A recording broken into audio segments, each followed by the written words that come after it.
Okay ஓகேம்மா. நம்ம கடந்த வாரம் பார்த்த ஒரு சில விடயங்களை அப்படியே ஞாபகப்படுத்திட்டு இன்றைய வாரம் பாடத்துக்குள் செல்லலாம். ரைட். கடந்த வாரம் பார்த்தீங்கன்னு சொன்னா அரசியல்ல வந்து பல்வேறு படிநிலைகள் தொடர்பாக பார்த்தோம். அதாவது அரசின் வந்து பல்வேறு படிநிலைகள் தொடர்பாக வந்து கடந்த வகுப்புல பார்த்துருந்தோம். அந்த வகையில் வந்து பார்த்தீங்கன்னு சொன்னா இலங்கையில வந்து ஒற்றையாட்சி, இலங்கையில செயற்படுகின்ற ஆட்சி முறை நம்ம ஒற்றையாட்சி தொடர்பாக வந்து பார்த்துருந்தோம். அதற்கு பிறகு பார்த்தீங்கன்னு சொன்னா வந்து இந்த இலங்கை வந்து பிரித்தானிய ஆட்சி காலத்துல ஏற்படுத்தப்பட்ட பிரதான மாற்றங்கள் தொடர்பாக கலந்துரையாடி இருந்தோம். அதற்கு முதல்ல இந்த ஒற்றையாட்சி முறை, சரியா, ஒற்றையாட்சி முறை செயற்படுகின்ற நாடுகள்ல பார்த்தோம். அது மிக முக்கியமா வந்து அபிவிருத்தி அடைந்த நாடுகள்ல வந்து ஐக்கிய ராஜ்யம், ஜப்பான், பிரான்ஸ் போன்ற நாடுகளும், அபிவிருத்தி அடைந்து வருகின்ற நாடுகள்ல நம்ம பார்த்தோம். ஏன்னா பாகிஸ்தான், பங்களாதேஷ், நேபாளம் போன்ற நாடுகளை பார்த்தோம். அதன் பிறகுதான் வந்து நம்ம இலங்கையினுடைய பிரித்தானியர் ஆட்சி வந்த பிறகு அஹ், பிரித்தானியர் இலங்கையை கைப்பற்றி ஆட்சி செய்ய ஆரம்பித்த காலப்பகுதியில் வந்து ஏற்பட்ட மாற்றங்கள் தொடர்பாக நம்ம வந்து கடந்த வகுப்புல பார்த்திருந்தோம்.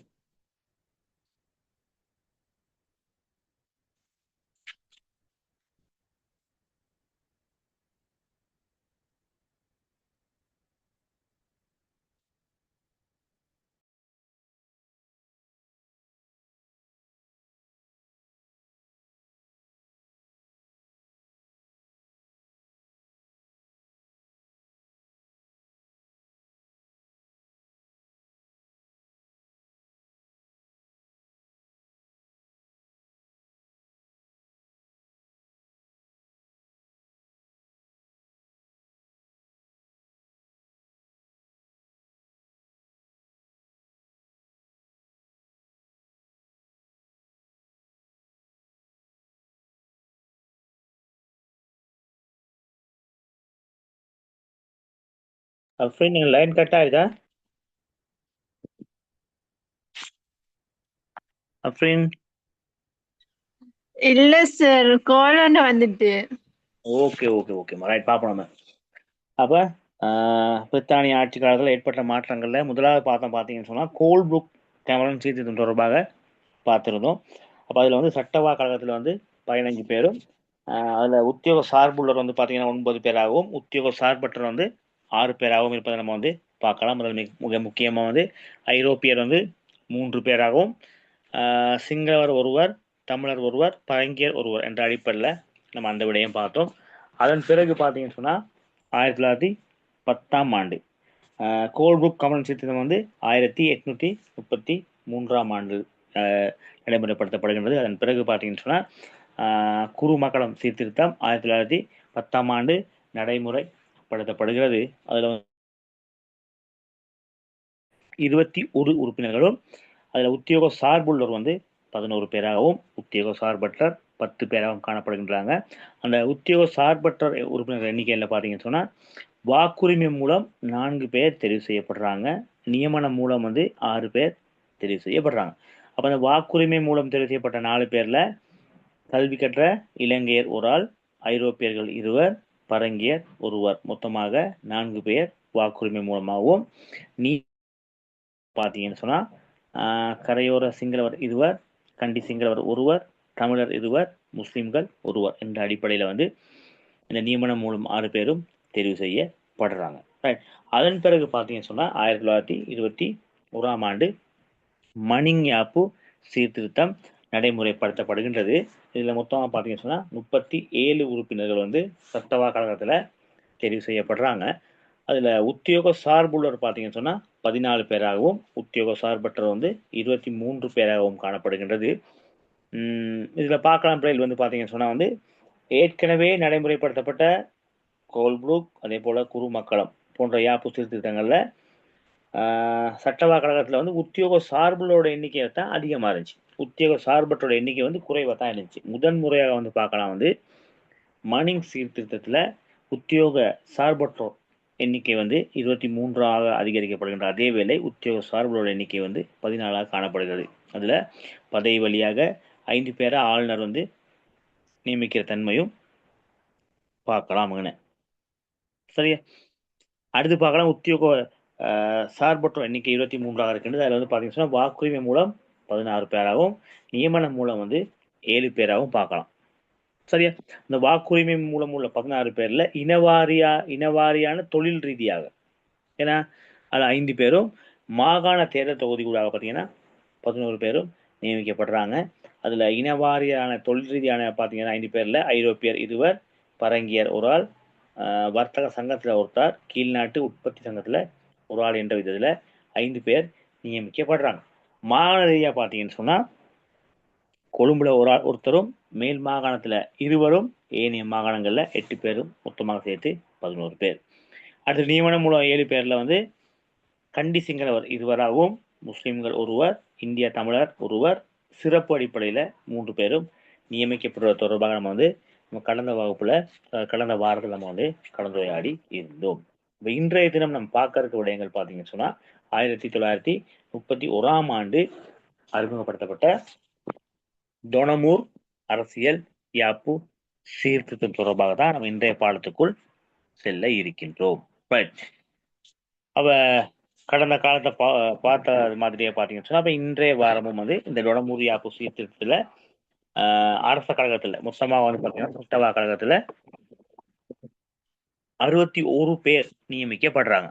எத்தனை பேர்? 61 பேர் நியமிக்கப்படுகின்றார்கள். அதுல பார்த்தீங்கன்னு சொன்னா மாகாண தேர்தல் தொகுதி மூலம் வந்து 50 பேராகவும், ஏனையவர்கள் பார்த்தீங்கன்னு சொன்னா ஆளுநர் மூலமாக 8 பேரும், அரசு அதிகாரிகள் 3 பேராக மொத்தமா வந்து அங்கன 61 பேர் நியமிக்கப்படுகின்ற தன்மையை வந்து நம்ம இந்த இடத்துல பார்க்கலாம். அப்ப டொனமூர் யாப்பு சீர்திருத்தத்துல மொத்தமா வந்து 61 பேர், அதாவது சட்டவா கழகத்துக்கு உறுப்பினர்களாக நியமிக்கப்படுறாங்க. அதுல மாகாண தேர்தல் தொகுதி மூலமாக 50 பேரும், அரசு அதிகாரிகள் மூலம் 3, அதே போல ஆளுநர் மூலமாக 8 பேரும் நியமிக்கப்படுறாங்க. அப்ப இது வந்து மிக முக்கியமான ஒரு விடயமா நம்ம பார்க்கலாம்.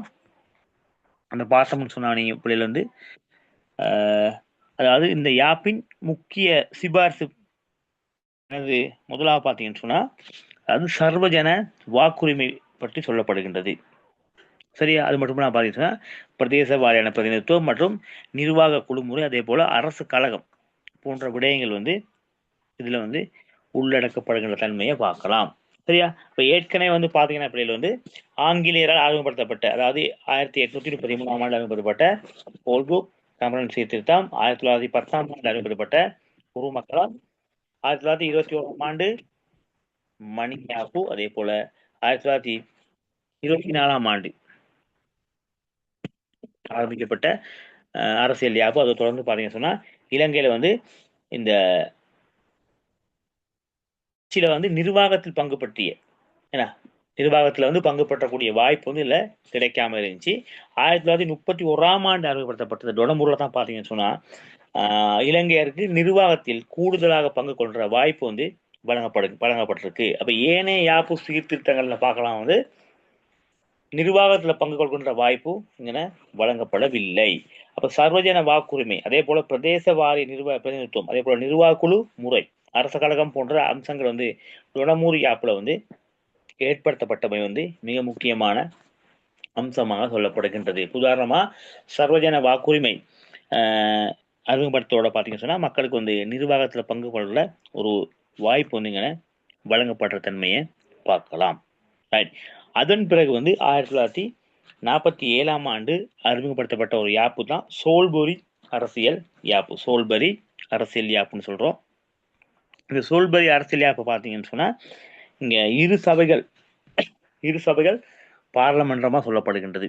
அதாவது ஒன்று பார்த்தீங்கன்னு சொன்னா பிரதிநிதிகள் சபை, அப்ப அது கீழ் சபைன்னு சொல்றாங்க. அது வந்து பாத்தீங்கன்னு சொன்னா உறுப்பினருடைய எண்ணிக்கை வந்து 100ஆக காணப்படுகின்றது.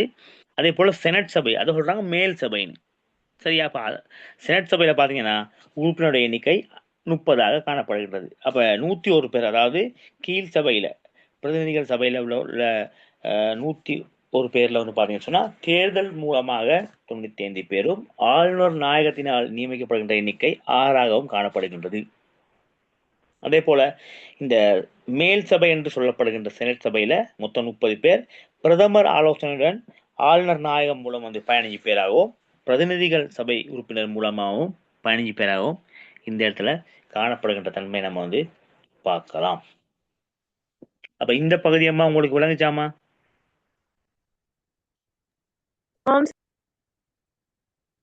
ஓகே. அப்ப 47ஆம் ஆண்டு அறிமுகப்படுத்தப்பட்ட அந்த சோல்பரி அரசியலமைப்பை பார்த்தீங்கன்னு சொன்னா வந்து இரு சபைகளை கொண்ட பாராளுமன்ற முறைமா காணப்படுகின்றது. அதுல கீழ் சபை என அழைக்கப்படுகின்ற பிரதிநிதிகள் சபையில வந்து உறுப்பினருடைய எண்ணிக்கை வந்து 100ஆக காணப்படுகின்றது. அதுல 95 பேர் தேர்தல் மூலமாக தெரிவு செய்யப்படுகின்ற தன்மையும், ஆறு பேர் வந்து பாத்தீங்கன்னு சொன்னா ஆளுநர் நாயகத்தினால வந்து தெரிவு செய்யப்படுகின்ற முறையை பார்க்கலாம்.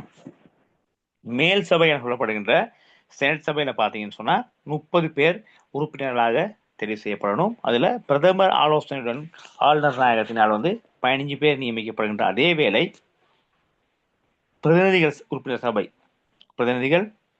சபை உறுப்பினர் மூலம் வந்து பாத்தீங்கன்னு சொன்னா 15 பேரும் நியமிக்கப்படுகிற தன்மை நம்ம வந்து பார்க்கலாம்.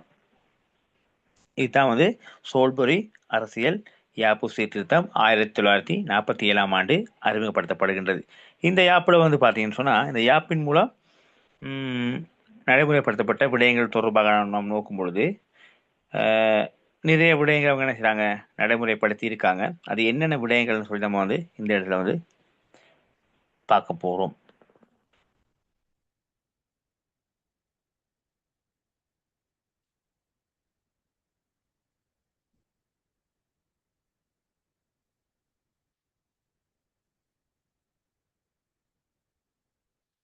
பார்க்கலாம் வந்து இந்த யாப்பின் மூலம் பார்த்தீங்கன்னா மந்திரி சபை, அதாவது கேபினெட் முறை வந்து அறிமுகப்படுத்தப்படுகின்ற தன்மையை பார்க்கலாம். அதே போல பார்த்தீங்கன்னு சொன்னா பிரித்தானிய முடியின் பிரதிநிதியாக ஆளுநர் நாயகம் செயற்படுவார். அப்போ அவர் தான் பார்த்தீங்கன்னு சொன்னா அந்த முடியினுடைய செயலாளராக ஆளுநராக செயற்படுவார். அதே போல இறுதி மேன்முறையீட்டு நீதிமன்றம் பிரித்தானிய பிரிவு கவுன்சில் ஏற்றுக்கொள்ளப்பட்டது. அதாவது பார்த்தீங்கன்னு சொன்னா கோமரை கழகம்னு சொல்றாங்க. அடுத்து அரச சேவை ஆணைக்குழு, நீதி சேவை ஆணைக்குழு என்பன ஏற்படுத்தப்பட்டிருக்கு. சிறுபான்மையினர் உரிமைகளை பாதுகாப்பதற்காக யாப்பில் 29ஆம் சரத்து வந்து சேர்க்கப்பட்டதை நம்ம வந்து இந்த இடத்துல பார்க்கலாம். சரியா? இந்த சோல்பரி அரசியல் யாப்பு பார்த்தீங்கன்னு சொன்னா 1948 பிப்ரவரி மாதம் 4ஆம் தேதி, அதாவது இலங்கை சுதந்திரம் அடைந்த யாப்புல தான் வந்து பார்த்தீங்கன்னு சொன்னா என்ன நடக்குது, இலங்கை வந்து சுதந்திரம் அடைகின்றது. சரியா? அப்போ ஏற்கனவே பார்த்த மாதிரி மந்திரி சபை கேபினட் ஆட்சி முறை வந்து இங்கே அறிமுகப்படுத்தப்படுகின்றது. இரு சபைகள் கொண்ட பார்லமெண்ட் அறிமுகப்படுத்தப்படுகின்றது. நம்ம ஏற்கனவே பார்த்தது போல பார்த்தீங்கன்னு சொன்னா பிரித்தானிய முடியினுடைய பிரதிநிதியாக வந்து ஆளுநர் நாயகம் இருப்பாரு.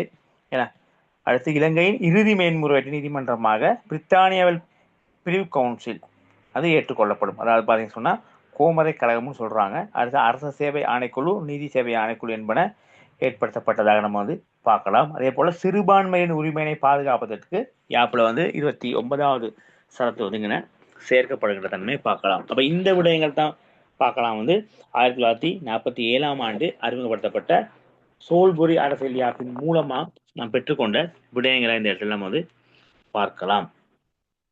அப்பமா இந்த விடயம் உங்களுக்கு விளங்குச்சா? அதாவது சோல்பரி அரசியல் யாப்பு தொடர்பாக பார்த்தோம். அந்த யாப்பின் மூலம் கிடைக்கப்பட்ட விடயங்கள் தொடர்பாகவும் நாம் பார்த்தோம். விளங்குச்சாமா அது?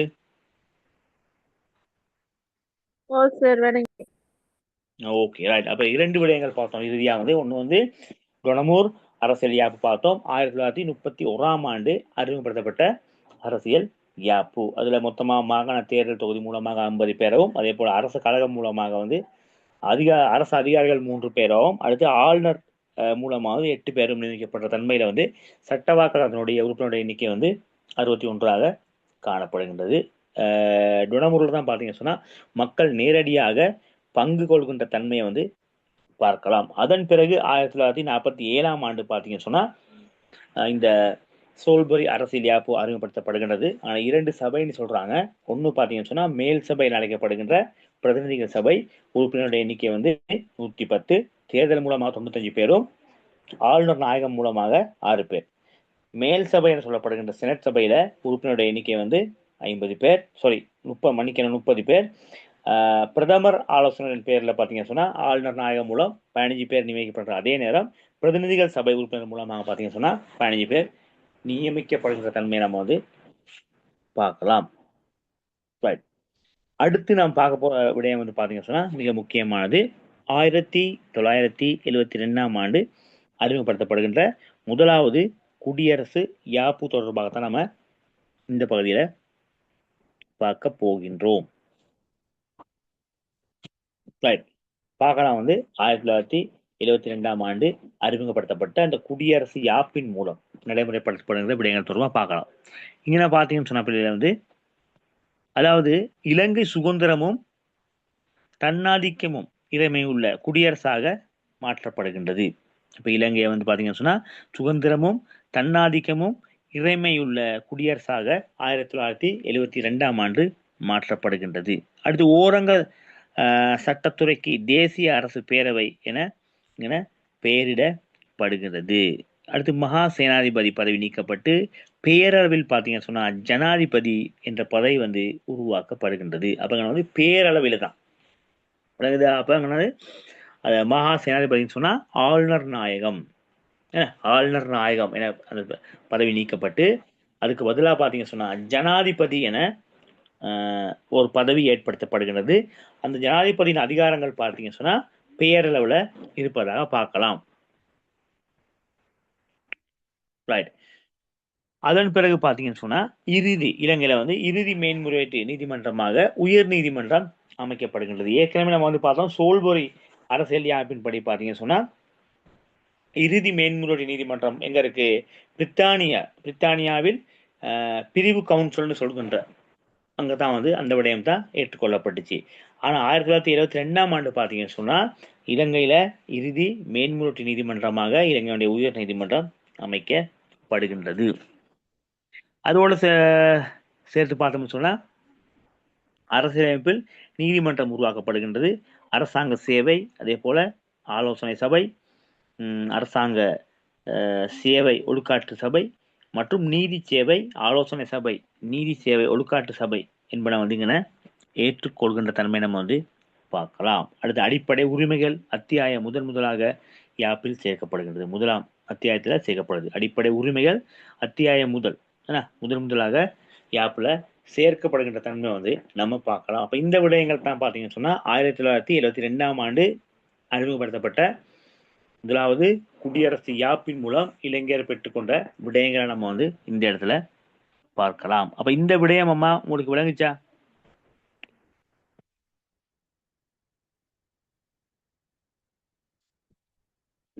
விளங்குச்சாமா? ஓகே. 1972ஆம் ஆண்டு அறிமுகப்படுத்தப்பட்ட இரண்டாம் குடியரசு யாப்பு தொடர்பாகவும் ஒரு சில விடயங்களை நம்ம வந்து நம்ம ஞாபகப்படுத்தி கொண்டோம். நம்ம அடுத்து பார்க்க போற ஒரு மிக முக்கியமான யாப்பு தான் பார்த்தீங்கன்னு சொன்னா 1978ஆம் ஆண்டு அறிமுகப்படுத்தப்பட்ட இரண்டாவது குடியரசு யாப்பு தொடர்பாக நம்ம தற்பொழுது பார்க்க போகின்றோம்.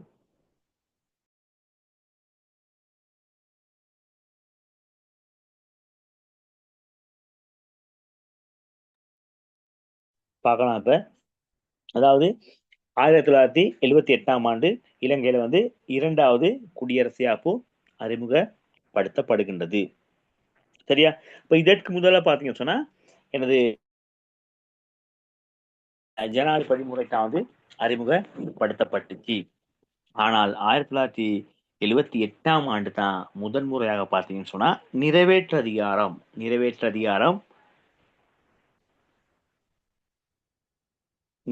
அதிகாரம் கொண்ட ஜனாதிபதி பதவியானது அறிமுகப்படுத்தப்படுகின்றது 1978ஆம் ஆண்டு. அப்ப அடுத்து பார்க்கலாம் வந்து இந்த ஜனாதிபதி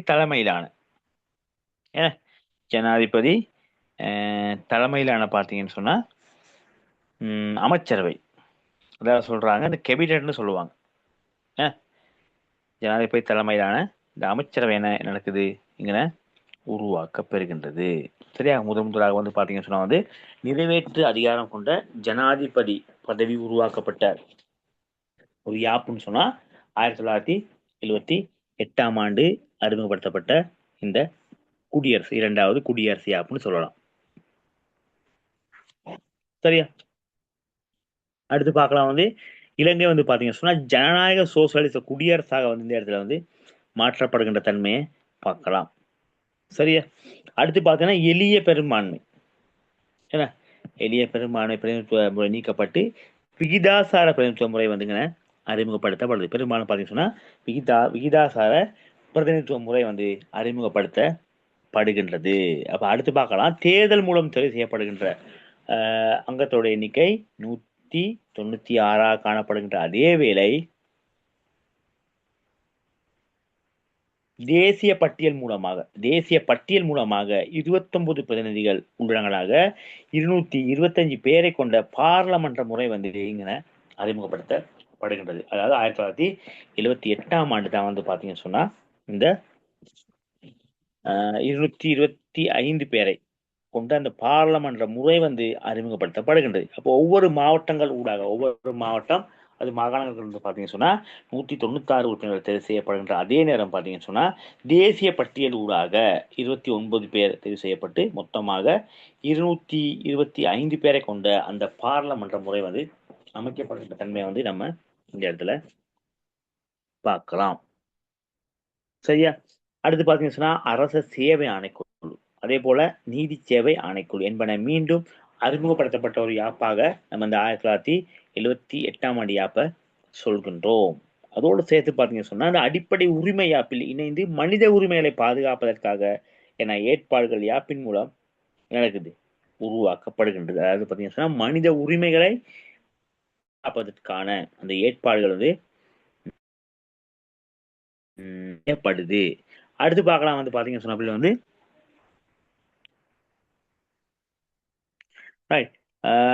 நிர்வாகத்துக்கான பாராளுமன்ற ஆணையாளர் நாயகம். சரியா? அதாவது பாத்தீங்கன்னு சொன்னா அங்க வந்து ஒம்புஸ்மன் என்ற பதவியானது சேர்க்கப்படுகின்ற தன்மையை வந்து நம்ம இங்க பார்க்கலாம். சரியா? அதோட சேர்த்து பாத்தீங்கன்னு சொன்னா வந்து நிர்வாகத்துக்கான பாராளுமன்ற ஆணையர் நாயகம் ஒம்புஸ்மன் பதவி ஏற்படுத்தப்படுகின்றது. அது இன்றைய இலங்கை 9 மாகாணங்களாக 25 நிர்வாக மாவட்டங்களாக பிரிக்கப்படுகின்றது. அதாவது 1978ஆம் ஆண்டு அறிமுகப்படுத்தப்பட்ட அந்த யாப்பின் மூலம் சொல்லப்படுகின்றது. மீண்டும் ஒரு ஒரு ஒரு சில விடயங்களை பார்த்துக்கொள்ளலாம்.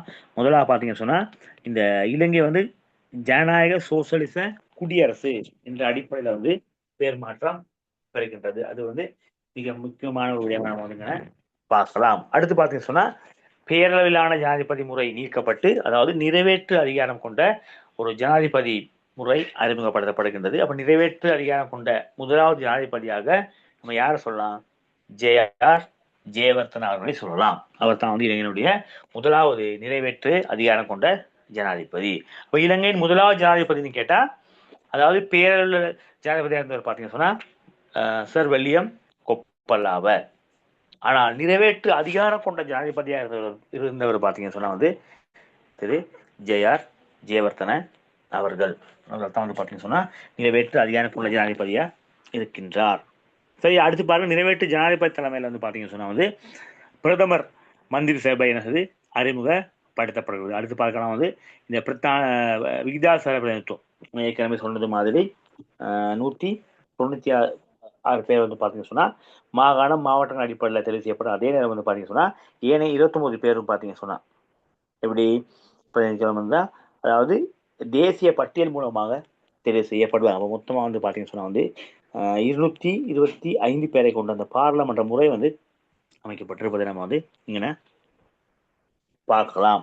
அதோட சேர்த்து பார்த்தீங்கன்னு சொன்னா அரசாங்க சேவை ஆணைக்குழு, நீதி சேவை ஆணைக்குழு என்பன மீண்டும் புத்துயிர் பெறுகின்றது.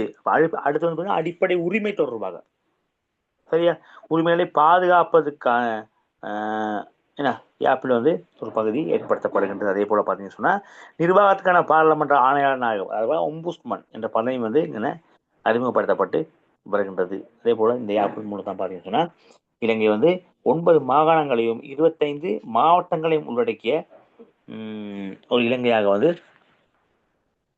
பிரிக்கப்படுகிற தன்மை வந்து நம்ம பார்க்கலாம். அப்ப 1978ஆம் ஆண்டு அறிமுகப்படுத்தப்பட்ட இந்த யாப்பு தொடர்பான விடயங்கள் உங்களுக்கு விளங்குச்சாமா?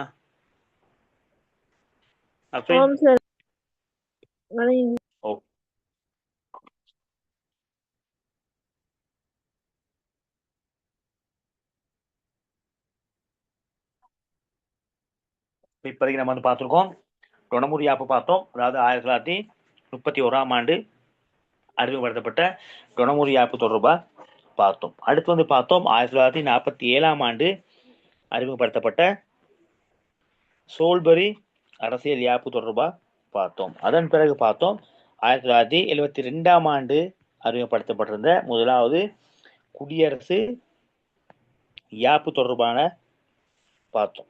சரியா? இறுதியாக பார்த்த விடயம் வந்து 1978ஆம் ஆண்டு அறிமுகப்படுத்தப்பட்ட இரண்டாவது குடியரசு யாப்பு தொடர்பாக பார்த்தோம். அப்ப இந்த யாப்பின் தான் பார்த்தீங்கன்னு சொன்னா இலங்கை வந்து 9 மாகாணங்களாகவும் 25 நிர்வாக மாவட்டங்களாகவும் பிரிக்கப்பட்ட தன்மையை பார்க்கலாம். ரைட். இப்போ படத்துல காட்டப்பட்டிருக்கு இலங்கையானது 9 மாகாணங்களாகவும் அதே போல 25 மாவட்டங்களாகவும் பிரிக்கப்பட்ட அந்த பிரிவுங்க காட்டப்படுகின்றன. முதலாவது பார்த்தீங்கன்னு சொன்னா மேல் மாகாணம். மேல் மாகாணத்துல உள்ளடக்கப்படுகின்ற அந்த மாவட்டங்கள் எது முதலாவது பார்க்கலாம் வந்து கொழும்பு அதே போல கம்பஹா, களுத்துறை இந்த 3 மாவட்டங்களையும் வந்து உள்ளடக்கிய ஒரு பகுதி தான் பார்க்கலாம் வந்து மேல் மாகாணம்ங்கிற சொல்லக்கூடிய மேல் மாகாணம். 3 மாவட்டம், அதாவது கொழும்பு மாவட்டம், அதே போல கம்பஹா மாவட்டம், களுத்துறை மாவட்டம், இந்த 3 மாவட்டங்களையும் உள்ளடக்கிய மாகாணம் தான், அதாவது இலங்கையினுடைய மேல் பகுதியில் அமையப்பட்டுள்ள மாகாணம் மேல் மாகாணம். அடுத்து பார்த்தீங்கன்னா மத்திய மாகாணம், இலங்கையினுடைய மத்திய பகுதியில் அமைப்பெற்ற மாகாணம். இப்போ மத்திய மாகாணத்தில் கண்டி மாவட்டம், மாத்தளை மாவட்டம், அதே போல நுவரெலியா மாவட்டம், இந்த 3 மாவட்டங்களையும் உள்ளடக்கிய பகுதி தான் பார்த்தீங்கன்னு சொன்னா இந்த மத்திய மாகாணம். அடுத்து இலங்கையுடைய தென்பகுதி, நம்ம தென் மாகாணம் சொல்லுவோம். ஆனால் வந்து காலி மாவட்டம், மாத்தறை மாவட்டம், அம்பாந்தோட்டம் மாவட்டம், இந்த 3 மாவட்டங்களையும் உள்ளடக்கிய மாகாணம் தான் பார்த்தீங்கன்னு சொன்னா இலங்கையுடைய தெற்கு பகுதியில் அமைக்கப்பட்டுள்ள தென் மாகாணம். அடுத்து இதனுடைய வடக்கு பகுதியில் அமைக்கப்பட்ட வட மாகாணத்தில் வந்து பார்க்கலாம் வந்து யாழ்ப்பாணம், கிளிநொச்சி, மன்னார், வவுனியா, முல்லைத்தீவு போன்ற 5 மாகாணங்களை உள்ளடக்கிய 5 மாவட்டங்களை உள்ளடக்கிய ஒரே ஒரு மாகாணம் தான் பார்த்தீங்கன்னு சொன்னா இந்த வட மாகாணம். அப்போ ஏனைய மாகாணங்களை பொறுத்தவரை பார்த்தீங்கன்னு சொன்னா பெரும்பாலும் 3 மாவட்டம் அல்லது 2 மாவட்டங்கள் தான் காணப்படுகின்றது. அப்ப வட மாகாணத்துல மட்டும்தான் பார்க்கலாம் பிள்ளைகள் வந்து மொத்தமா 5 மாவட்டங்களையும் உள்ளடக்கிய ஒரே ஒரு மாகாணம் இலங்கையின் வடக்கு பகுதியில் அமைக்கப்பட்டுள்ள வட மாகாணம். அதில் யாழ்ப்பாண மாவட்டம், கிளிநொச்சி மாவட்டம், மன்னார் மாவட்டம், வவுனியா மாவட்டம், அதே போல முல்லைத்தீவு மாவட்டம் நம்ம சொல்லலாம். அடுத்து பார்த்தீங்கன்னா இலங்கையின் கிழக்கு பகுதியில் அமைக்கப்பட்டுள்ள கிழக்கு மாகாணம், அதில் வந்து மட்டக்களப்பு மாவட்டம், அம்பாறை மாவட்டம், அதே போல திருகோணமலை மாவட்டம். இப்போ இந்த 3 மாவட்டங்களையும் உள்ளடக்கிய பகுதி தான் வந்து பார்த்தீங்கன்னு சொன்னா இந்த கிழக்கு மாகாணம். அடுத்து பாருங்க வட மத்திய மாகாணம், அங்கே அன்றாபுரம் மாவட்டமும் உளுநரை மாவட்டமும் உள்ளடக்கப்படுகின்றது. அப்போ இலங்கையில் வந்து பெரிய மாவட்டங்கள்னு சொல்லப்படுற பெரிய அளவிலான பரப்புல வந்து கொஞ்சம் பெரிய அளவிலான மாவட்டங்கள் நம்ம வந்து பார்க்கலாம் வந்து அன்றாபுரம் உளுநரை பார்க்கலாம். அடுத்து பாருங்க மேல் மாகாணம். இந்த மேல் மாகாணம் பார்த்தீங்கன்னு சொன்னால் வந்து குருநாகல் மாவட்டத்தையும் புத்தள மாவட்டத்தையும் உள்ளடக்கிய மாகாணமாக காணப்படுகின்றது. அடுத்து பார்த்தீங்கன்னா ஊவா மாகாணம் பதுளை மாவட்டம், மொனராகல மாவட்டம் ரெண்டையும் உள்ளடக்கிய ஒரு பகுதி தான் பார்த்தீங்கன்னு சொன்னா இந்த ஊவா மாகாணம். அடுத்து பார்க்கலாம் வந்து சப்ரகமை பார்த்தோம்னு சொன்னா ரத்தினபுரி மாவட்டம், கேகாலை மாவட்டம், இந்த மாவட்டங்களை உள்ளடக்கிய ஒரு மாகாணம் தான் இந்த சப்ரகம மாகாணம். அவர்கள் இப்ப பார்த்த இந்த மாகாணம் மாவட்டம் தொடர்பான விடயங்கள் உங்களுக்கு விளங்குச்சாமா? அதாவது மாகாணம் 9 மாகாணத்தையும் இந்த 25 மாவட்டங்களையும் நம்ம பாடமாக்கி வைத்துக் கொள்ள வேண்டும். பரீட்சைக்கு நமக்கு தேவைப்படுறத பார்க்கலாம். நம்ம அடுத்து பார்ப்போம். இந்த 9 மாகாணங்களையும் 25 மாவட்டம் தொடர்பாக நம்ம பார்த்துட்டோம். அது தொடர்பாக வந்து இலங்கை பிரிக்கப்பட்டிருக்கின்ற அந்த தன்மையை பார்க்கலாம். இந்த படம் வந்துச்சு, நீங்க பார்க்கலாம். இந்த படம் உங்களுக்கு விளங்குதாமா ஓ- ஓகே. இந்த இலங்கை படத்தை பார்த்தீங்கன்னு சொன்னா அதாவது மாவட்டங்களால் உள்ளடக்கப்பட்ட இலங்கை படத்தை நம்ம வந்து பார்க்கலாம். கலர்ல காட்டப்படுது. நீங்க மேல இருந்து பார்த்துட்டு வரலாம். ஏன்னா மேல இருந்து பார்க்கும் பொழுது யாழ்ப்பாணம், கிளிநொச்சி, முல்லைத்தீவு, மன்னார், வவுனியா இந்த மாகாணங்களை உள்ளடக்கிய இந்த மாவட்டங்களை உள்ளடக்கிய பகுதி தான் பார்த்தீங்கன்னு சொன்னா வட மாகாணம். அடுத்து திருகோணமலை, மட்டக்களப்பு, அம்பாறை இந்த 3 மாவட்டங்களையும் உள்ளடக்கிய பகுதி தான் கிழக்கு மாகாணம். அதே போல ஹம்பாந்தோட்டை, காலி, மாத்தளை இந்த 3 மாவட்டங்களையும் உள்ளடக்கிய பகுதி தென்மானம் என்றும், கம்பா, களுத்துறை, கொழும்பு இந்த 3 மாவட்டங்களையும் உள்ளடக்கிய பகுதி வந்து நம்ம மேல் மாகாணம் சொல்றோம். அதே போல பார்த்தீங்கன்னா அன்றாபுரம், போலனறுவு அது 2 மாவட்டங்கள் உள்ளடக்கிய பகுதி வடமத்திய மாகாணம் என்றும், குருநாகல், புத்தளம் அந்த 2 மாவட்டங்களை உள்ளடக்கிய பகுதி வடமேல் மாகாணம் என்றும், மாத்தளைக்கண்டி, நூரலியா போன்ற 3 மாவட்டங்களை உள்ளடக்கிய பகுதி மத்திய மாகாணம் என்றும், பதுல்ல, மொனராகலை இந்த 2 மாவட்டங்களை உள்ளடக்கிய பகுதி வந்து ஊவாம் மாகாணம் என்றும், ரத்னபுர அதே போல கேகால இந்த 2 மாவட்டங்களை உள்ளடக்கிய பகுதி வந்து பார்த்தீங்கன்னு சொன்னா நம்ம வந்து சப்ரகமுவ மாகாணம் என்றும் நம்ம வந்து அழைக்கக்கூடிய தன்மையை பார்க்கலாம். எனவே பிள்ளைகள் நீங்க பார்த்தீங்கன்னு சொன்னா இலங்கை புலவர படத்துல உங்களுக்கு வந்து இந்த மாவட்டங்களை குறிக்கக்கூடிய ஆற்றலை நீங்க என்ன செய்யணும், வளர்த்து கொள்ள வேண்டும். ரைட், மாகாணம் பார்த்துட்டோம். நம்ம அடுத்து பார்க்க போறது வந்து இளைஞனுடைய அந்த மாவட்டங்கள் தொடர்பாக நம்ம பார்க்க போறோம். ரைட், இந்த அடுத்த படம் வந்துச்சு. இதுல பாருங்க, முதலாவது பார்த்தோம் மாவட்டம். இதுல பார்க்கலாம் நீங்க வந்து மாகாணம். பாருங்க, வட மாகாணம், இதே போல கிழக்கு மாகாணம், தென் மாகாணம், அதே போல மேல் மாகாணம், மத்திய மாகாணம், வடமத்திய மாகாணம், வடமேல் மாகாணம், ஊவா மாகாணம், சப்ரகமுவ மாகாணம் என்ற மாகாணங்களை உள்ளடக்கிய இந்த இலங்கை படத்தை நம்ம வந்து இப்ப பார்த்து கொண்டு இருக்கின்றோம். ரைட், அப்ப இதுவரைக்கும் பார்த்த விடயம் அம்மா உங்களுக்கு விளங்குச்சா?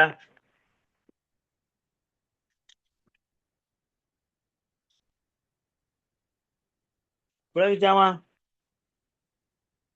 ஆம் சார்.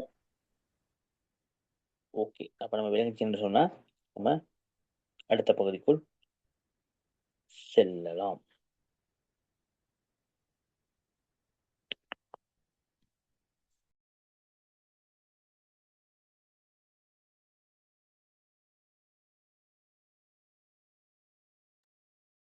பார்ப்போம் வந்து அப்ப இலங்கையில வந்து மாகாண சபை முறைமை தொடர்பாக பார்க்க போறோம். இலங்கை மாகாண சபை முறை தொடர்பாக பார்க்க போறோம். அதில் நீங்க பார்க்கலாம் வந்து பாத்தீங்கன்னு சொன்னா வந்து அதாவது இலங்கையில வந்து அதிகார பிரிவினை தொடர்பாக மேற்கொள்ளப்பட்ட முயற்சிகள்ல வந்து நம்ம பார்க்கலாம். அந்த அடிப்படையில் பார்த்தீங்கன்னு சொன்னா 1928ஆம் ஆண்டு கொணமூர் அறிக்கை கிடைக்கப்பெறுது. 1945ஆம் ஆண்டு சோல்பரி அறிக்கை, 1957ஆம் ஆண்டு பண்டாரநாயக்க செல்வநாயகம் ஒப்பந்தம் ரட்ட சபை, 1965ஆம் ஆண்டு டட்லி சேனநாயக்க செல்வநாயகம் ஒப்பந்தம், 1980ஆம் ஆண்டு மாவட்ட அபிவிருத்தி சபைகள் அமைத்தல் போன்ற விடயங்களை வந்து நம்ம பார்க்கலாம். சரியா? அதோட சேர்த்து பாத்தீங்கன்னா ஓகே, அதோட சேர்த்து வந்து இலங்கை வந்து பாத்தீங்கன்னு சொன்னா இலங்கை குடியரசு யாப்பின் மீது மேற்கொள்ளப்பட்ட 13வது சீர்திருத்தம் எத்தனாம் ஆண்டு? 1987ஆம் ஆண்டில் 42ஆம் இலக்க மாகாண சபை கட்டளை சட்டம், அதே போல என்பன மாகாண சபைகளை உருவாக்குவதற்காக சட்ட ரீதியாக அடிப்படையில் இயற்றப்பட்ட சட்டமான நம்ம வந்து இந்த இடத்துல வந்து பார்க்கலாம். நம்ம ஏற்கனவே மாகாண சபைகளை வந்து பார்த்து கொண்டு இருந்தோம். அதாவது இலங்கை வந்து பாத்தீங்கன்னு சொன்னா இந்த மாகாணங்களாக பிரிக்கப்பட்ட படத்தை நம்ம வந்து மீண்டும் ஒரு முறை பார்ப்போம். இவ்வாறு தான் பாத்தீங்கன்னு சொன்னா இந்த மாகாண சபைகள் வந்து பிரிக்கப்படுகின்றது. அப்போ 9 மாகாணங்களுக்கும் 9 மாகாண சபைகள் என்ன செய்யுது அமைக்க தன்மை நம்ம பார்க்கலாம். சரியா? அப்ப பாத்தீங்கன்னு சொன்னா 1987ஆம் ஆண்டு 44ஆம் இலக்க இந்த மாகாண சபை கட்டளை சட்டம் மூலம் வந்து பாத்தீங்கன்னு சொன்னா மாகாண சபைகள் வந்து உருவாக்குவதற்கான சட்ட ரீதியான அடிப்படை இடப்படுது. இதன் பிரகாரம் பாத்தீங்கன்னு சொன்னா ஒவ்வொரு மாகாணத்திற்கும் ஒவ்வொரு மாகாண சபை உருவாவதற்கு திட்டமிடப்படுகின்றது. 1978 அரசியல் யாப்பின் 8வது உபத்தலைப்பின்படி இலங்கை வந்து 9 மாகாணங்களாக பார்த்தீங்க சொன்னா பிரிக்கப்படுகின்ற தன்மை வந்து பார்க்கலாம். அடுத்து நீங்க பார்க்கலாம் பார்த்தீங்க சொன்னா மத்திய அரசுக்குரிய சட்டத்துறை, அதே போல நிறைவேற்றுத்துறை, நீதித்துறை அதிகாரங்கள் சில வரையறுக்கப்பட்டு, அதே போல பார்த்தீங்கன்னா உட்பட்ட வகை என மாகாணங்களின் மக்களால் தேர்ந்தெடுக்கப்பட்ட பிரதிநிதிகளை கொண்ட மாகாண சபைகளிடம் பகிர்ந்தளிக்கப்படும் செயல்முறை வந்து மாகாண சபைகள் வந்து மூலம் இடம்பெறுகின்ற தன்மையை பார்க்கலாம். அப்ப இந்த விடயம் அம்மா உங்களுக்கு விளங்குச்சா? சார் விளங்கிச்சு. ஓகே. அப்ப இவ்வாறு தான் வந்து பாத்தீங்க சொன்னா மாகாண சபைகள் வந்து உருவாக்கப்படுகின்றது. அதே போல பாத்தீங்க சொன்னா இலங்கையில வந்து உள்ளூராட்சி மன்ற முறை வந்து அறிமுகப்படுத்தப்படுகின்றது. அது மிக முக்கியமானது.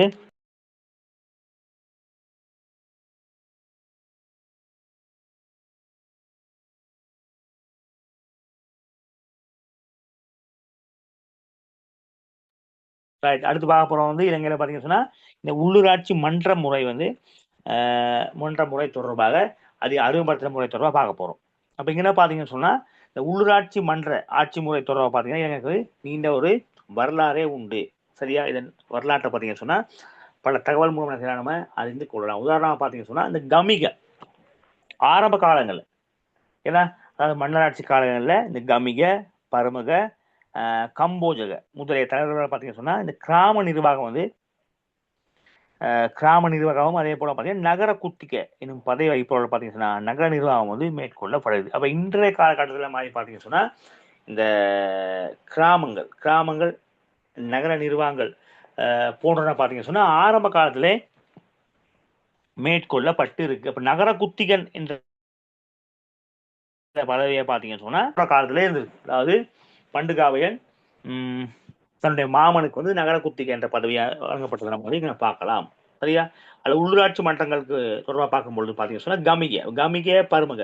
கமிகன்னு சொன்னா கிராம தலைவர் என்றும், அதே போல பருமக கம்போஜகெல்லாம் பார்த்தீங்கன்னு சொன்னா பிரதேசக்குரியவர்களாக காணப்படுகின்றனர். இவர்கள் மூலம் தான் பார்த்தீங்கன்னு சொன்னா ஆரம்ப கால கிராமங்கள் என்ன இது நிர்வகிக்கப்பட்டு வருகின்றது. அப்ப நகர குத்திகை என்ற பதவியூடாக பார்த்தீங்கன்னு சொன்னா நகரங்கள் நிர்வகிக்கப்பட்ட தன்மை நம்ம வந்து இந்த இடத்துல பார்க்கலாம்.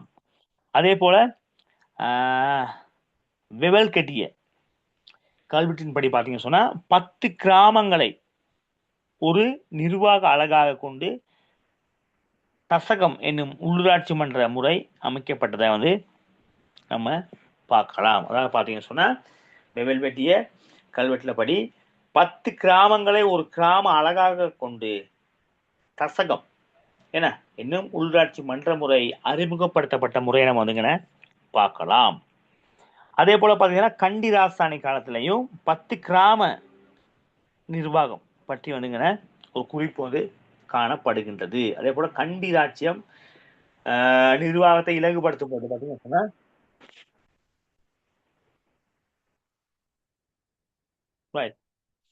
பார்க்கலாம் வந்து பாத்தீங்க சொன்னா 4 மகா சபைகள், ஏன்னா 4 மகா திசாவைகள், 8 திசாவைகள், 9 ரட்டைகள் என்பன வந்து பிரிக்கப்பட்ட கண்டி ராஜ்யம் நீங்க பார்க்கலாம். வரலாறு பாடத்துல கண்டி ராஜ்யம் வந்து தனியான ஒரு பாடமா இருக்கிறது. தரம் 10க்குரிய பாடமா பார்க்கலாம் வந்து. அதுல வந்து பாத்தீங்கன்னு சொன்னா வந்து இந்த 10 கிராமங்கள் நிர்வாகம் பற்றி சொல்லப்படுகின்றது. அப்ப கண்டி ராஜ்ய நிர்வாகத்தை பாத்தீங்கன்னா இலகுபடுத்த 4 மகா திசாவைகள், 8 திசாவைகள், 9 ரட்டைகள் என வந்து பிரித்து வந்து இணைகிறது அந்த நிர்வாகம் வந்து மேற்கொள்ளப்பட்ட தன்மையை பார்க்கலாம். அதே போல கிராம சபைகள் மூலம் பாத்தீங்கன்னா கிராம நிர்வாகம் மேற்கொள்ளப்பட்டிருக்கு. 1681 ஆண்டு எழுதப்பட்ட ராபர்ட் நக்ஸ் குறிப்பின உறுதிப்படுத்த கூறுவ தன்மை நம்ம வந்து இங்க பார்க்கலாம். அதன் அடிப்படையில் பாத்தீங்கன்னு சொன்னா அந்த ஆட்சி நிர்வாக நடவடிக்கையில வந்து பாத்தீங்கன்னா மக்களின் பங்களிப்பை என பெற்றுக்கொள்வது தொடர்பாக வந்து பிரதேச மக்களின் கருத்துக்கேற்ப மத்திய அரசாங்கத்தின் நடவடிக்கை திட்டமிட்டு என செயற்படுத்துவதாகவும் உள்ளாட்சி முறை மூலம் எதிர்பார்க்கப்பட்ட தன்மை வந்து பார்க்கலாம். சரியா? அதன் அடிப்படையில் பாத்தீங்கன்னு சொன்னா வந்து இந்த உள்ளூராட்சி மன்றங்கள் என்ன உள்ளூராட்சி மன்றங்கள் வந்து உருவாக்கப்படுகின்றது.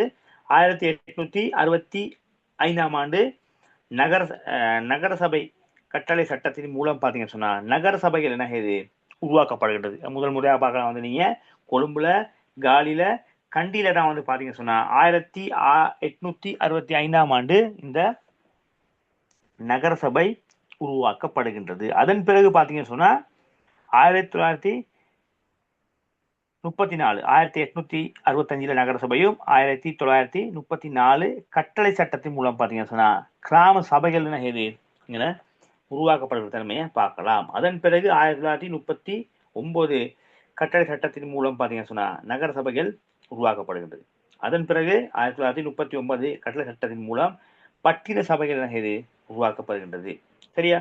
அது வந்து பாத்தீங்கன்னா 1980 பட்டின சபைகள் கிராம சபைகள் நீக்கப்பட்டு மாவட்ட அபிவிருத்தி சபை வந்து உருவாக்கப்படுகின்றது. அதன் பிறகு 1987 பிரதேச சபைகள் உருவாக்கப்படுகிறது. இவ்வாறு தான் பாத்தீங்கன்னு சொன்னா வந்து ஏன்னா இவ்வாறாக தான் பாத்தீங்கன்னு சொன்னா இந்த சபைகள், அதாவது நகர சபை, கிராம சபை, அதே போல பிரதேச சபைகள் இது உருவாகின்ற தன்மை வந்து நம்ம இங்க பார்க்கலாம். ரைட். அப்ப இந்த விடயமா உங்களுக்கு விளங்குச்சா?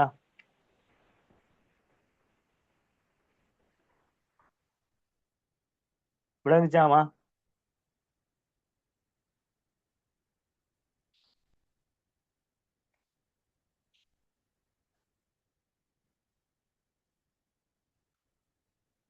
பார்த்துக்கிட்டு இருக்கோம்.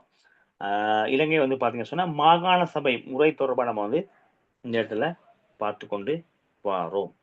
சரியா?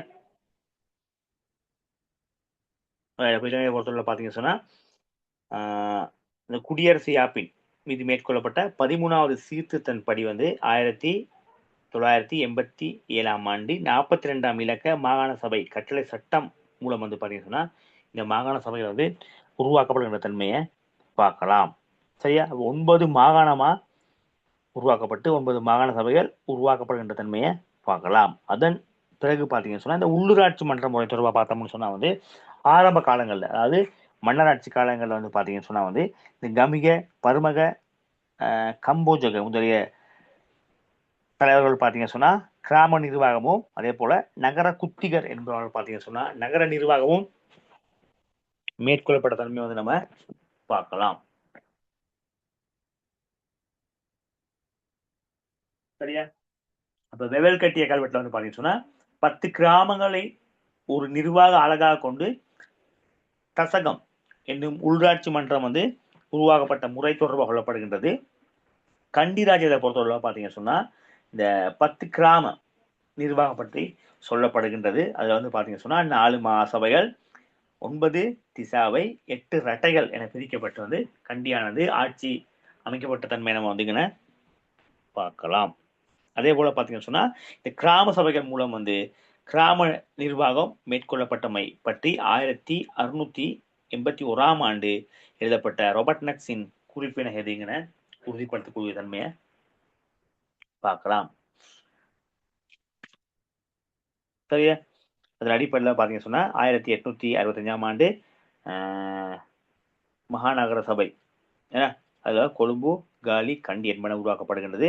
1934 கட்டளை சட்டத்தின்படி பாத்தீங்கன்னு சொன்னா கிராம சபை உருவாக்கப்படுகின்றது. திரும்ப 1939 கட்டளை சட்டத்தின் மூலம் நகர சபை உருவாக்கப்படுகின்றது. அதன் பிறகு 1939 கட்டளை சட்டத்தின் மூலம் பாத்தீங்கன்னா பட்டின சபை உருவாக்கப்படுகின்றது. அதன் பிறகு 1980 பட்டின சபைகள் கிராம சபைகள் நீக்கப்பட்டு மாவட்ட அபிவிருத்தி சபைகள் உருவாக்கப்படுகின்றது. அதன் பிறகு 1987ஆம் ஆண்டு மீண்டும் இந்த பிரதேச சபை உருவாக்கப்படுகின்றது. அப்ப இவ்வாறாக தான் பாத்தீங்கன்னு சொன்னா இலங்கையில் காணப்படக்கூடிய இந்த மாகாண சபை, அதே போல நகர சபை, பிரதேச சபைகள் உருவாக்கப்பட்ட விதம் தொடர்பான நம்ம வந்து இங்க பார்த்திருக்கின்றோம். அப்ப இதுவரைக்கும் பார்த்த விடயம் அம்மா உங்களுக்கு விளங்குச்சா? ஆம் சார், விளங்கிச்சு.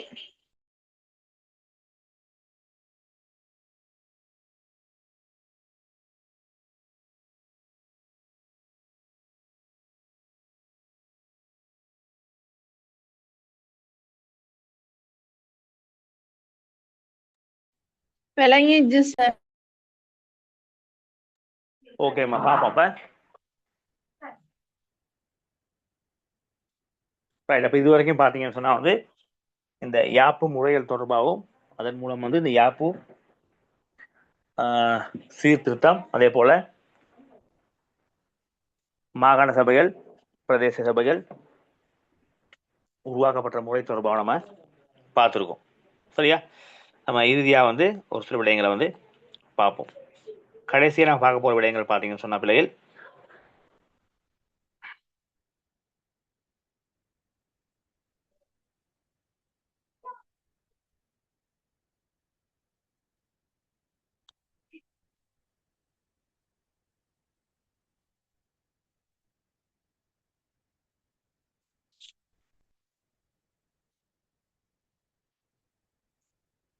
இறுதியாக பார்ப்போம் வந்து நம்ம இந்த பிரதேச அலகுகள் அதிகாரங்கள் பகிர்ந்தளிப்பதற்கான காரணங்களும் அவற்றினால் ஏற்படும் பிரச்சனைகள் தொடர்பாக நம்ம வந்து இறுதியாக பார்ப்போம்.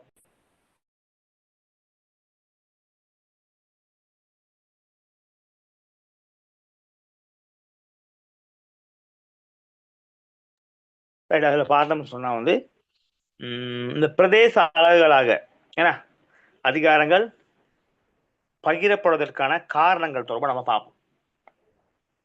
முதலாவது பார்த்தீங்கன்னு சொன்னா வந்து இந்த ஒற்றையாட்சி முறையின் கீழ் பார்த்தீங்கன்னு சொன்னா மாகாண மட்டத்தின் மக்களுக்கு அதிகாரங்கள் வந்து ஒப்படைக்கப்படுகின்றன. ஏற்கனவே பார்த்தோம் வந்து இங்க வந்து ஒற்றையாட்சி முறையின் கீழ் வந்து ஆட்சி செய்யப்படுகின்றது.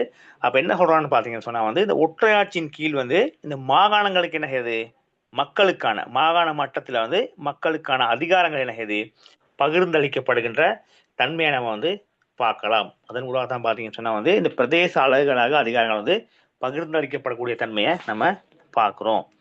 அடுத்து பார்த்தீங்கன்னு சொன்னா அந்த மாகாண மட்டத்தில் பல்வேறு இனக்குழுக்கள் மூலம் என்ன செய்யப்படுகின்றது, இனக்குழுக்கள் மூலம் மொழி மற்றும் கலாச்சாரத்தின் தனித்துவம் உறுதிப்படுத்தப்படுகின்றது.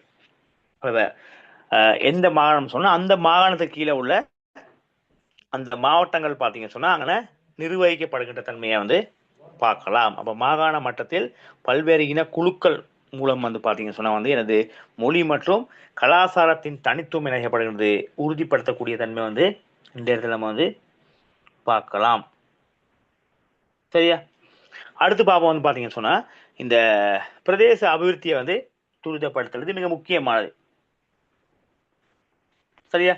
பிரதேச அபிவிருத்தி என்ற அடிப்படையில் பார்த்தீங்கன்னு சொன்னா குறிப்பிட்ட மாகாணங்கள் அதே போல குறிப்பிட்ட மாகாணம் மற்றும் அபிவிருத்தி மற்றும் நிர்வாக நடவடிக்கைகளை துரிதப்படுத்துவதன் மூலம் பார்த்தீங்கன்னு சொன்னா அன்றாட வாழ்க்கையில் ஏற்படும் பிரச்சனைகளை என்ன செய்யலாம், இலகுபடுத்திக் கொள்வதற்கு இங்கே எதிர்பார்க்கப்படுகின்ற தன்மை நம்ம வந்து இங்கே பார்க்கலாம். அதன் ஊடாக பார்த்தீங்கன்னு சொன்னா அந்த பிரதேச அபிவிருத்தி துரிதப்படுத்துகின்ற தன்மையை வந்து நம்ம இங்கே பார்க்கக்கூடிய தன்மையை இருக்கின்றது.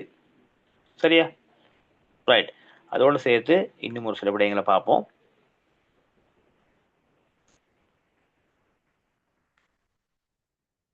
ரைட். அடுத்து பார்த்தீங்கன்னு சொன்னா பிரதேசத்தின் வளங்களை இனம் காணலும் அதனை அபிவிருத்திக்காக பயன்படுத்தலும். இப்போ ஒவ்வொரு பகுதியா வந்து பிரித்து நிர்வாகம் மேற்கொள்ளும் பொழுது பார்த்தீங்கன்னு சொன்னா அந்தந்த பகுதியில் காணப்படக்கூடிய வளங்கள், சரியா, அந்த வளங்களை என்ன செய்யணும், இனம் காணணும். அதை என்ன செய்யணும் பார்த்தீங்கன்னு சொன்னா அதை அபிவிருத்திக்காக பயன்படுத்த தன்மையை பார்க்கலாம். அடுத்து பார்த்தீங்கன்னு சொன்னா வந்து ஆட்சி கருமங்களின் பரந்த பங்குபட்டுதலை ஏற்படுத்தல், இதுவும் வந்து மிக முக்கியமான பார்க்கப்படுகிறது. இதோட பார்த்தீங்கன்னு சொன்னா அந்த பிரதேசத்தில் காணப்படக்கூடிய அந்த ஆட்சி கருமங்களில் பரந்த தன்மையை நம்ம கூறலாம். அதே போல பார்த்தீங்கன்னு சொன்னா பிரதேச வளங்களிலிருந்து உச்ச பயனை பெற்றுக்கொள்வது, அதாவது பிரதேசத்தில் காணப்படக்கூடிய அந்த வளங்களிலிருந்து பார்க்கலாம் வந்து உச்ச பயனை பெற்றுக்கொள்கின்ற தன்மையை பார்க்கலாம். அதோடு சேர்த்து பார்த்தீங்கன்னு சொன்னா மக்களின் அடிப்படை தேவைகளை இலகுவாக நிறைவேற்றுது, இது மிக முக்கியமானது. இப்போ ஒவ்வொரு பகுதியா பிரித்து இனம் காணும்பொழுது இப்போ பிரித்து வந்து பார்த்தீங்கன்னு சொன்னா நிர்வாக அலகளாக நிர்வாகம் மேற்கொள்ளும் பொழுது அந்தந்த பகுதிகளுக்கு உரிய மக்களுடைய தேவைகள் இருக்கும். அந்த தேவைகளை வந்து இலகுவான முறையில் நம்ம என்ன செய்யலாம், நம்ம நிறைவேற்றக்கூடியதா, அதாவது அடையாளப்படுத்தக்கூடியதா காணப்படும். அடுத்து பார்க்கலாம் பொதுமக்களுக்கு மிக நெருக்கமான நிர்வாக அலகாக தாபித்தல். ஏன்னா மக்கள் வந்து பார்க்கலாம் தங்களுடைய தேவைகளை வந்து இலகுவான முறையில செய்யக்கூடியதா இருக்கும். ஏன்னா அவங்களோட தேவைகளை வந்து இலகுவான முறையில் வந்து நிறைவேற்றக்கூடிய தன்மை நம்ம வந்து பார்க்கலாம். அடுத்து பார்த்தீங்கன்னு சொன்னா மத்திய அரசின் கருமங்களும் இலக்குப்படுத்தப்படும். ஒவ்வொரு பிரதேசமாக அபிவிருத்தி செய்யப்படும் பார்த்தீங்கன்னு சொன்னா முதலாவது ஒரு பிரதேச அபிவிருத்தி செய்யப்படுகின்றது. ஒரு பிரதேச சபையும் ஒரு மாகாண நகர சபையும் அபிவிருத்தி செய்யப்படும் பொழுது என்ன செய்யும், அந்த குறித்த மாவட்டத்தில் எல்லா பகுதிகளும் என்ன செய்யும், அபிவிருத்திக்கு இலகுவான முறையில் உட்படும். அப்படி ஒவ்வொரு மாவட்டத்திலையும் பிரதேச சபை நகர சபைகள் அபிவிருத்தி அடையும் பொழுது பார்த்தீங்கன்னு சொன்னா என்ன செய்யும், ஒவ்வொரு மாவட்டம் அபிவிருத்தி அடைந்து பிறகு என்ன செய்யும், அந்த மாகாணம் என்ன செய்யும், முழுமைப்படுத்தப்படும். அவ்வாறாக இலங்கையில் காணப்படக்கூடிய 9 மாகாணங்களும் நடைபெறும் பொழுது பார்த்தீங்கன்னு சொன்னா என்ன செய்யும், இலங்கையில எல்லா பகுதியும் ஒரு அபிவிருத்தி அடைந்த தன்மை நம்ம வந்து இங்கே பார்க்கக்கூடிய தன்மையில இருக்கும். சரியா? அப்ப இந்த விடயங்கள் தான் பார்க்கலாம் வந்து பார்த்தீங்கன்னு சொன்னா வந்து, அதாவது இந்த பிரதேச அலகுகள் தொடர்பாக, அதாவது பிரதேச அலகுகளை வந்து நம்ம அபிவிருத்தி செய்வதில் ஏற்படக்கூடிய தன்மை வந்து பார்க்கலாம். அப்ப இந்த விடயம் உங்களுக்கு விளங்குச்சாமா? ஆம் சார். ஓகே. அப்ப இது வரைக்கும் பார்த்தீங்கன்னு சொன்னா வந்து நம்ம பார்த்துருக்கோம். முதலாவது வந்து டொனமூர் அரசியலமைப்பு பார்த்தோம். அதன் பிறகு பார்த்தீங்கன்னு சொன்னா டொனமூர்ல வந்து 1931ஆம் ஆண்டு அறிமுகப்படுத்தப்பட்ட அந்த யாப்பு தொடர்பாக பார்த்தோம். அதன் பிறகு 1947ஆம் ஆண்டு அறிமுகப்படுத்தப்பட்ட சோல்பரி அரசியல் யாப்பு தொடர்பாக பார்த்தோம். அடுத்து சோல்பரி அரசியல் யாப்பினுடைய நன்மை, அதன் மூலம் பெற்றுக்கொண்ட விடயங்கள் தொடர்பாக பார்த்தோம். அதன் பிறகு 1972ஆம் ஆண்டு முதலாவது குடியரசு யாப்பு தொடர்பாக பார்த்தோம். அதன் பிறகு 1978ஆம் ஆண்டு இரண்டாவது குடியரசு யாப்பு தொடர்பாக பார்த்தோம். அப்ப இங்க தான் பாத்தீங்கன்னு சொன்னா இந்த யாப்புல தான் நிறைவேற்று அதிகாரம் கொண்ட ஜனாதிபதி முறை வந்து அறிமுகப்படுத்தப்படுகின்றது. இதற்கு முதல்ல பார்க்கலாம், பெயரளவிலான ஜனாதிபதி முறை தான் காணப்பட்டுச்சு. அப்ப 1978ஆம் ஆண்டு இரண்டாவது குடியரசு யாப்பின் படி தான் பாத்தீங்கன்னா நிறைவேற்று அதிகாரம் கொண்ட ஜனாதிபதி முறை வந்து அறிமுகப்படுத்தப்பட்ட தன்மை வந்து இங்கே பார்க்கலாம். அதில் வந்து மொத்தமாக பாராளுமன்றத்துக்கு 225 பிரதிநிதிகள் தெரிவு செய்யப்படுறாங்க. அதில் தேர்தல் மூலமாக 196 பேரும், தேசிய பட்டியல் ஊடாக வந்து பார்த்தீங்கன்னு சொன்னால் 29 பேரும் தெரிவு செய்யப்படுகின்ற தன்மை வந்து நம்ம பார்க்கலாம். சரியா? 1978ஆம் ஆண்டு குடியரசு யாப்பின் படி தான் பார்த்தீங்கன்னு சொன்னால் இலங்கையானது 9 மாகாணங்களாகவும் 25 மாவட்டங்களாகவும் பிரிக்கப்பட்ட தன்மையை பார்த்தோம். அதில் 9 மாகாணங்களாக மேல் மாகாணம், மத்திய மாகாணம், தென் மாகாணம், வட மாகாணம், கிழக்கு, வடமத்திய, வடமேல் மாகாணம், ஊவா, சப்ரகமுவா போன்ற மாகாணங்களும் அவற்றுக்குரிய மாவட்டங்களை நம்ம என்ன செஞ்சோம், இந்த பகுதியில் கலந்துரையாடி இருந்தோம். அதே போல இலங்கை படத்திலே வந்து உரிய மாகாணங்கள் மற்றும் மாவட்டங்கள் தொடர்பாக பார்த்தோம்னு சொன்னா வந்து நம்ம இந்த விடயங்களை வந்து அடையாளப்படுத்தி காணப்பட்டுச்சு. அதன் பிறகு பார்த்தீங்கன்னு சொன்னா இந்த மாகாண சபை ஊடாக வந்து பார்த்தீங்கன்னு சொன்னா இந்த மாகாண சபைகள் அமைக்கப்பட்ட விதம் தொடர்பாக பார்த்திருந்தோம். சரியா? அதன் அடிப்படையில் பார்த்தீங்கன்னு சொன்னா 1987ஆம் ஆண்டு என்ன 42ஆம் இலக்க மாகாண சபைகள் கட்டளை சட்டத்தின் மூலம் தான் பார்த்தீங்கன்னா இந்த மாகாண சபைகள் உருவாக்கப்பட்ட தன்மையை பார்க்கலாம். அதே போல இந்த உள்ளூராட்சி சபைகள் உருவாக்கப்பட்ட விதம் தொடர்பாக பார்த்துருந்தோம். ஆரம்ப காலம் முதல் இன்று வரைக்கும் பார்த்தீங்கன்னு சொன்னா அந்த உள்ளூராட்சி சபைகள் அமைக்கப்பட்ட விதம் தொடர்பாக நம்ம வந்து கலந்துரையாடினோம். இறுதியாக பார்த்தீங்கன்னு சொன்னா இந்த பிரதேச நிர்வாகங்கள் அதிகாரத்தை பரவலாக்கம் செய்வதில் வந்து ஏற்படக்கூடிய காரணிகள் அது தொடர்பாக கடைசியா பார்த்திருந்தோம். அப்ப இதுவரைக்கும் பார்த்த விடயங்கள் அம்மா உங்களுக்கு ஓம் சார், விளங்குச்சாமா? ஓ சார். ஓகேம்மா, ரைட். அப்ப இன்றைய தினத்துல இணைந்து கொண்ட உங்களுக்கு எமது நன்றி. சரியா? நம்ம அடுத்த வகுப்புல பாத்தீங்கன்னு சொன்னா இந்த அதிகார பரவலாக்கத்தின் போது ஏற்படக்கூடிய பிரச்சனைகள் தொடர்பா கலந்துரையாடுவோம். மேற்கூர்த்த விடயம் தொடர்பாக கொஞ்சம் நீங்க பார்த்துக்கொண்டு வாங்க. சரியாம்மா? அப்ப இன்றைய தினம் உங்களுக்கு நன்றி. மீண்டும் மற்ற வகுப்புல சந்திப்போம். ஓகேம்மா? Thank you. Good night. Thank you sir. Good night. ஓகேம்மா.